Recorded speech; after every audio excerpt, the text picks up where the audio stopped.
is good. Today my topic is importance of English. English is a international language in the world.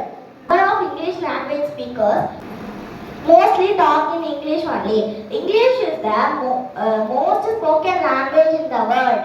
In most of the schools, they give priority to talk in English. English is the third most spoken language in the world. English is the dynamic and constantly evolving. In mainly nowadays, mainly social media and internet, English language is used there.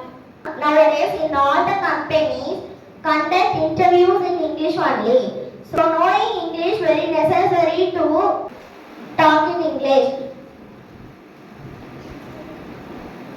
In list of the place, like public places, hotel, restaurant, cinema hall, etc.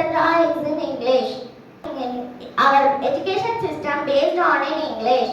When we travel to abroad, that fully English were used. So English knowing is very necessary to know. Talk in English. Thank you.